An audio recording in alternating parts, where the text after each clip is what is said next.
네, 오늘 함께 나눌 말씀 우리가 함께 보았는데요. 오늘 본문은 등장하는 인물과 그 인물이 겪은 사건에 대해서 간략하게 기록을 하고 있습니다. 이들은 모두 구약 시대에 살았던 사람들이죠. 인물들이죠. 길게는 출애굽부터 가나안의 이 긴 여정 가운데 있었던 일들을 기록을 하고 있는데 우리가 읽은 것은 불과 몇 절 되지 않습니다. 그러나 이 일들, 이 인물들을 쭉 나열해서 놓고 보면 출애굽, 더 나아가서는 모세의 출생부터 가나안 들어가기 직전까지 그때까지의 그런 사건들을 좀 기록을 하고 있습니다. 그 중에서 특정한 한 인물에 대해서 출생부터 또 그 죽을 때까지의 그런 하나님의 섭리하심, 하나님의 이끄셨던 그 인물이 한 명이 나옵니다. 그는 창세기의 그 족장 이야기의 시대를 지나 출애굽의 역사를 주도했던 바로 모세에 대한 이야기인데, 우리가 알고 있는 것처럼 이 모세의 이야기는 출애굽부터 해서 신명기까지 계속해서 굉장히 길게 이어지고 있습니다. 모세가 이스라엘이 아니죠. 이집트의 왕궁으로 갈대 상자에 이렇게 들어가게 되죠. 그렇게 해서 이집트 왕궁에서 40년이라는 세월을 보냅니다. 이집트 왕자로 40년을 살고 이제 살인을 저지른 다음에 미디안 광야로 도망을 가죠. 그렇게 해서 목동으로 또 몇 년을 살게 됩니까? 김하정 집사님, 시험 보셨잖아요. 몇 년을 살게 되죠? 네, 40년을 미디안 광야에서 살게 됩니다.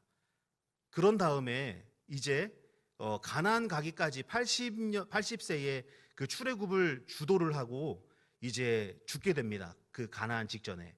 그때 나이가 또 40년이 지난 120살이 된 거죠. 그렇게 보면 오늘 우리가 읽은 이 본문은 120년의 그 세월을 짧게 아주 기록을 해놓은 것이다 라고 말씀드릴 수 있습니다.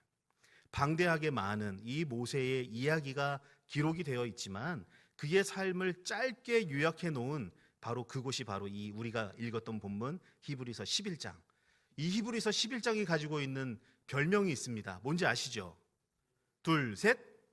그렇죠. 믿음장. 믿음에 대해서 나옵니다. 계속해서 믿음에 대해서 계속 말씀하고 있습니다.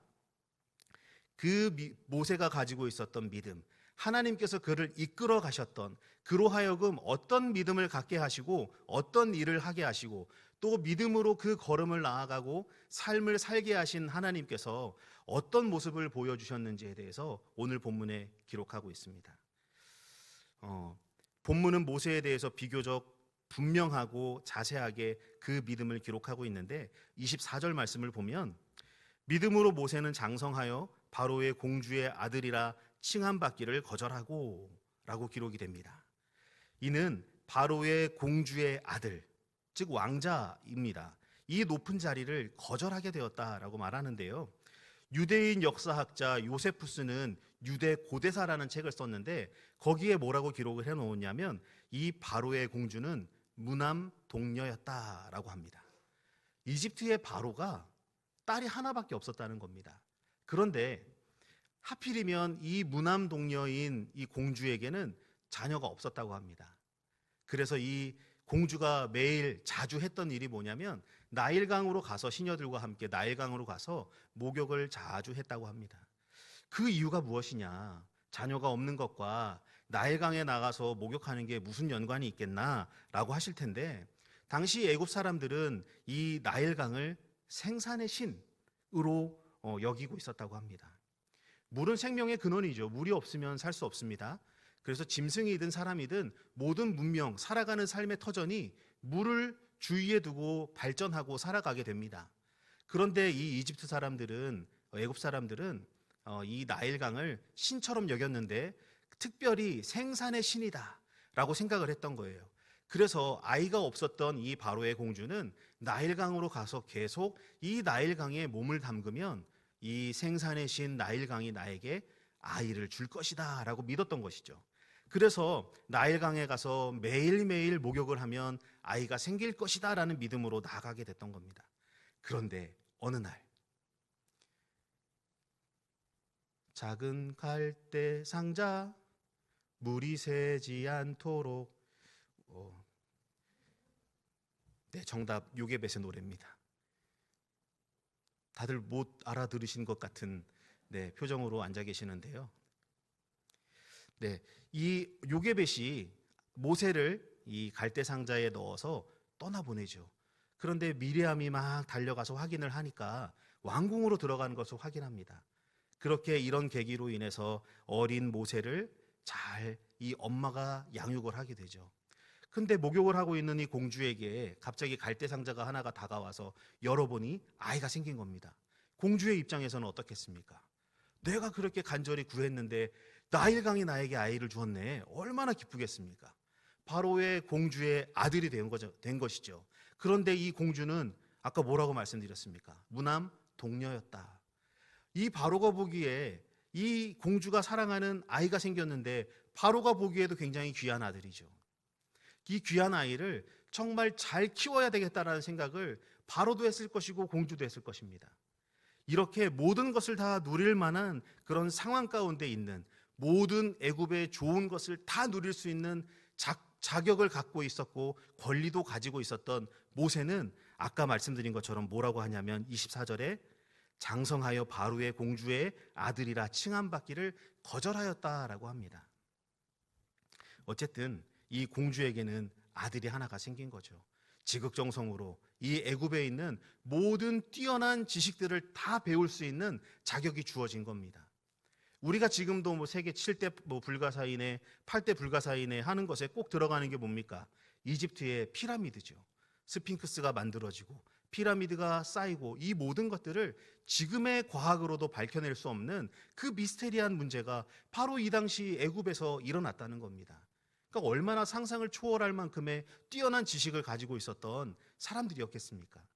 이 모세는 이 모든 것들을 다 배울 수 있는 그런 자격, 그리고 왕의 손자였기 때문에, 이 공주의 아들이었기 때문에 더 많은 것들을 누릴 수 있는 권세가 있었습니다. 애굽의 모든 보화와 또 지식을 누릴 수 있는, 지혜를 누릴 수 있는 그런 자격이 있는 사람이었죠. 그렇음에도 불구하고 이 모든 것을 다 포기하게 된 모세. 이렇게 모든 것을 누릴 수 있는, 좋은 것을 다 누릴 수 있는 상황 가운데 모세는 탁월한 사람으로 계속 성장해 나아갔다는 것이 저의 이야기가 아닌 성경에 기록되어 있는 말씀임을 제가 다시 한번 또 읽어드리겠습니다. 사도행전 7장 22절에 이렇게 모세를 표현하고 있습니다. 모세가 애굽 사람의 모든 지혜를 배워 그의 말과 하는 일들이 능하더라. 제가 말씀드린 것처럼 애굽은 뛰어난 그 지혜가 있는 사람들이었습니다. 특별한 기술을 가진 사람들, 그 사람들에게 모든 지혜를 배웠는데 그가 하는 말과 하는 모든 일들이 굉장히 능통하였다라고 말하고 있는 겁니다. 이 유세푸스의 고대사에 보면 애굽과 이 에디오피아의 전쟁이 있었는데 그때 모세가 이 애굽 군대의 총사령관으로 출전을 했다고 합니다. 그때 출전을 해서 에디오피아를 완전하게 무찌르고 돌아오는데 아주 큰 승리를 하고 돌아오니 얼마나 놀랍겠습니까? 말도 잘했고 모든 일에 능통했는데 거기에다가 아주 지휘도 잘하는 탁월한 리더십을 또한 갖고 있었습니다. 이토록 탁월했던 모세, 모든 것을 다 가지고 있었고 모든 것을 다 능통하게 할 수 있는 이 모세는 모든 좋은 것을 다 누릴 수 있는 아주 훌륭한 자격을 갖춘 그런 리더였습니다. 그럼에도 불구하고 모세는 공주의 아들이라 칭함받기를 거절했다. 그리고 택한 것이 무엇입니까? 하나님의 백성들과 고난받는 것을 택했다고 하죠. 어려서부터 어머니 품에 안겨서 신앙 교육을 받을 수 있었던 모세. 물론 그때는 어렸기 때문에 그가 유대인으로서 받았던, 어머니로부터 받았던 신앙 교육을 다 기억하지 못할 수 있습니다. 그러나 이 어려서부터 교육을 받았던 모세, 후에 장성에서 살인을 저지르고 미디안 광야로 도망가서 40년을 사는 그 세월 가운데 얼마나 헛된 인생이 되었겠습니까?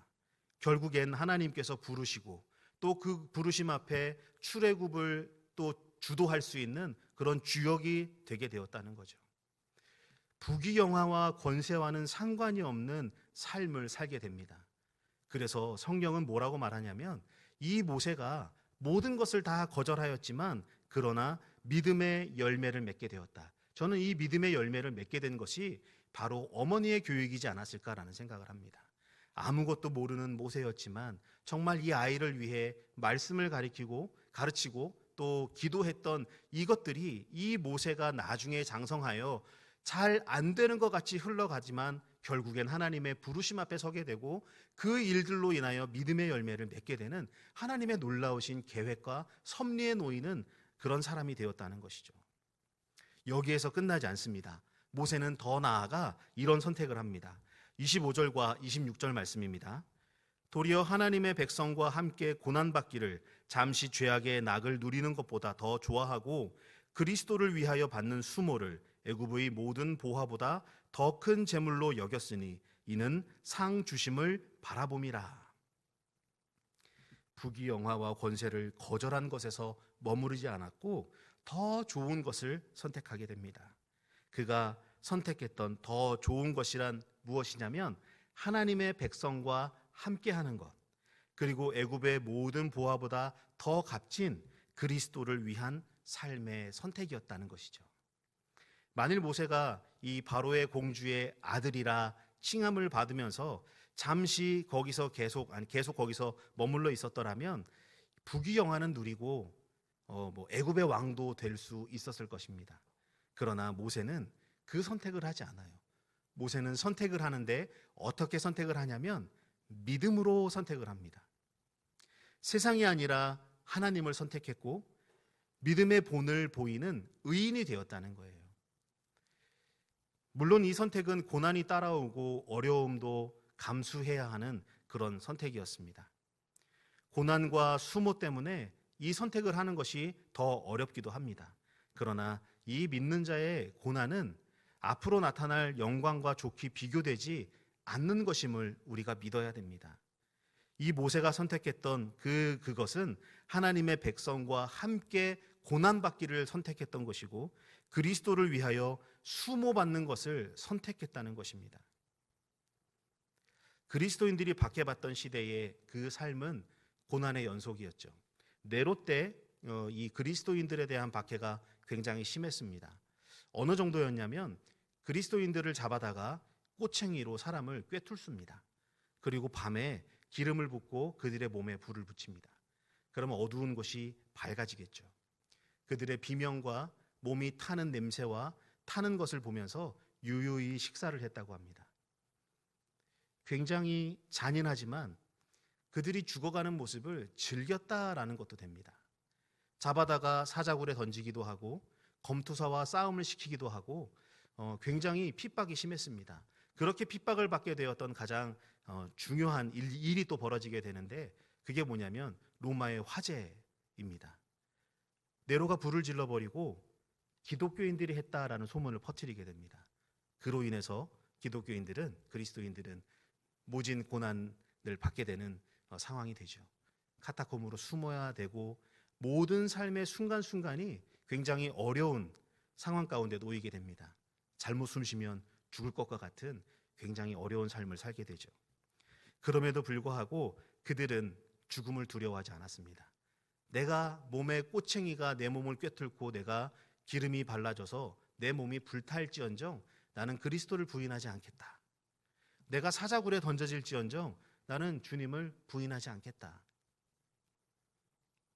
그들이 매일 매순간 믿는다는 이유로 삶과 죽음 가운데 그 기로에 계속 놓이는 상황이 있었음에도 불구하고 이런 긴박한 상황 가운데서도 그들이 믿음을 놓지 않고 세상보다 교회를 선택했고 세상보다 하나님을 선택했던 것은 분명한 이유가 있었을 것입니다. 핍박받는 그리스도인들이 이렇게 선택할 수 있었던 이유, 세상에서는 얻을 수 없는, 세상에서 얻을 수 있는 이유라면 이들이 죽음을 피해야만 그것을 얻을 수 있죠. 왜냐하면 내가 죽고 나면 이 선택을 한들 얻을 수 없기 때문에 세상에서부터는 얻을 수 없는 그런 유익이 나에게 있었기 때문에 죽음마저도 두려워하지 않았다는 겁니다. 26절 끝에 기록되어 있습니다. 그 이유는 상 주심을 바라봄이라. 이 말의 의미는 모세가 선택한 더 좋은 것은 지금 바로 이루어질 수 있는 것이 아닌 미래에 대한 것이었고 보이는 것이 아니라 보이지 않는 것이었습니다.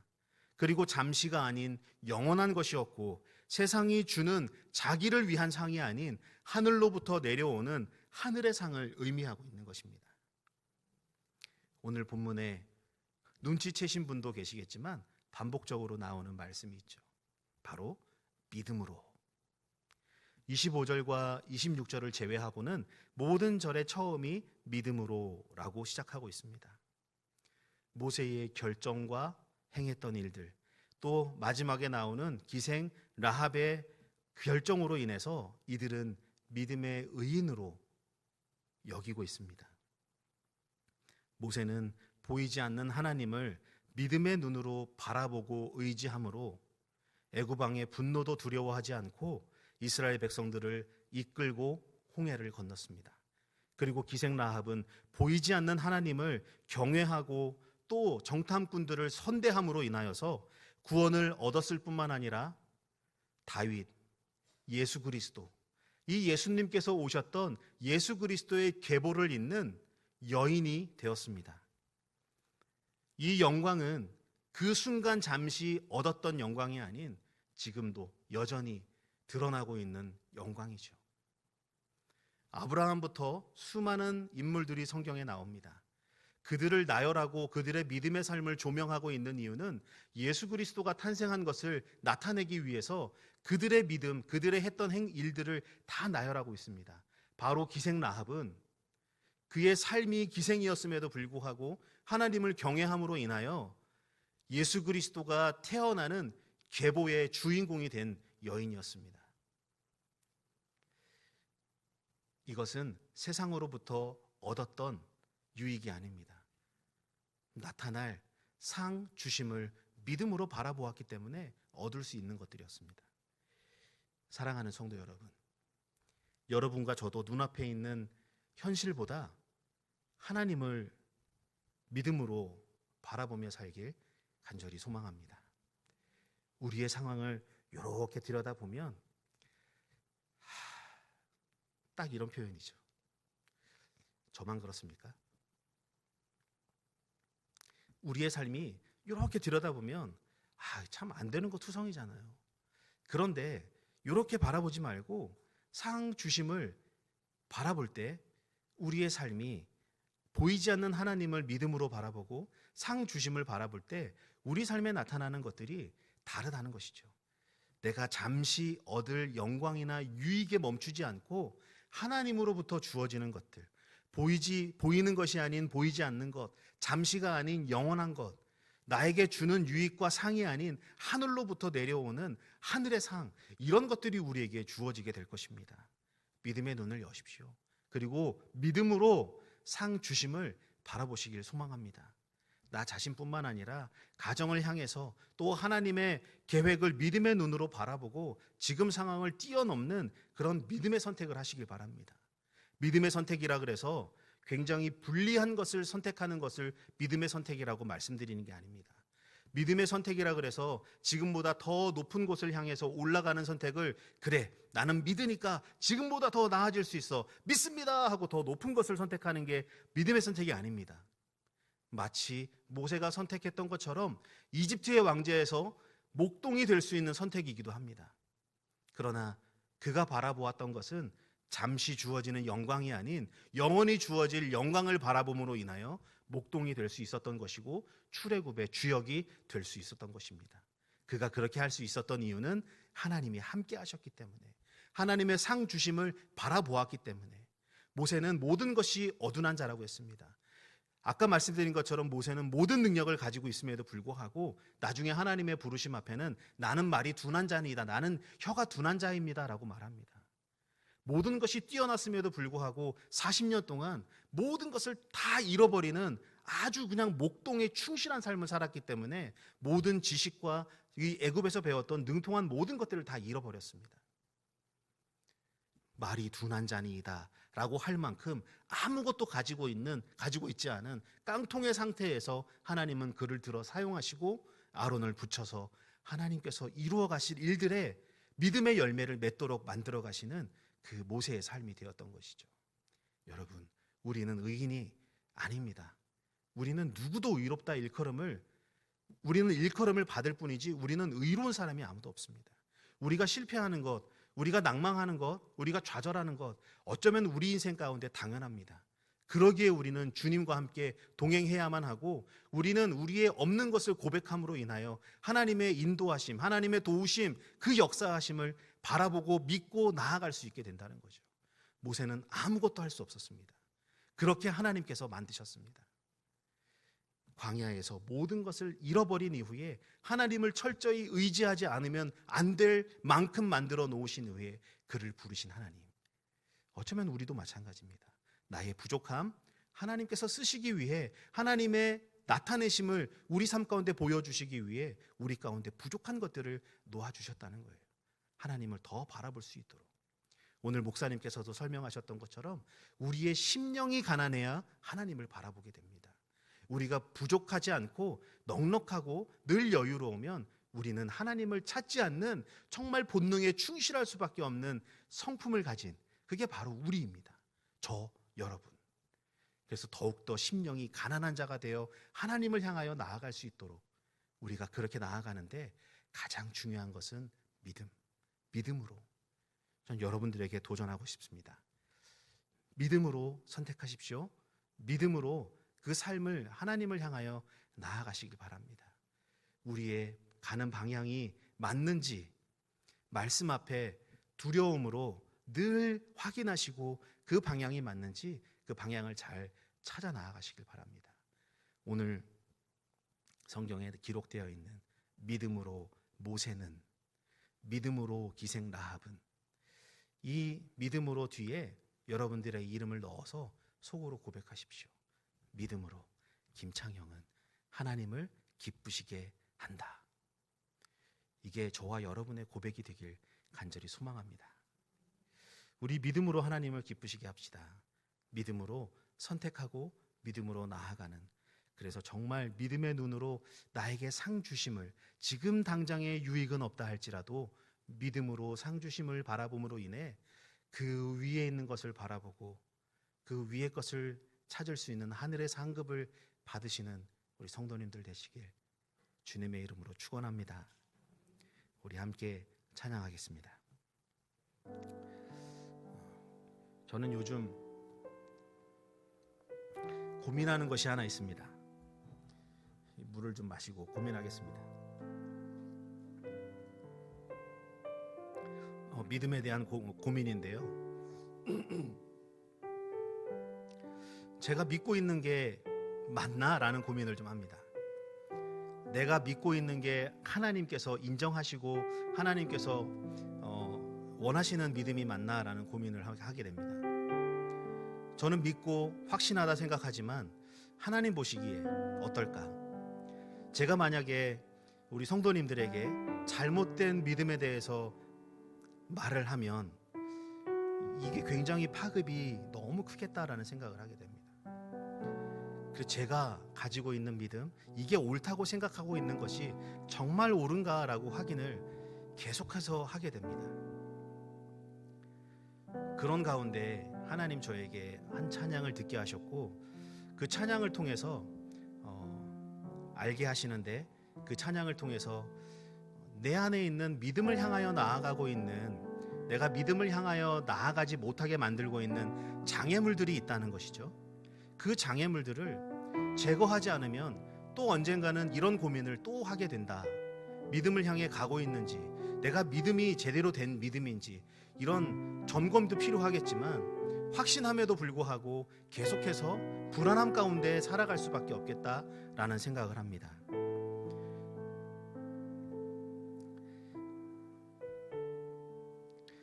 열왕기상 18장 35절에서 35절부터 제가 말씀을 한 건데 좀 읽어드리겠습니다.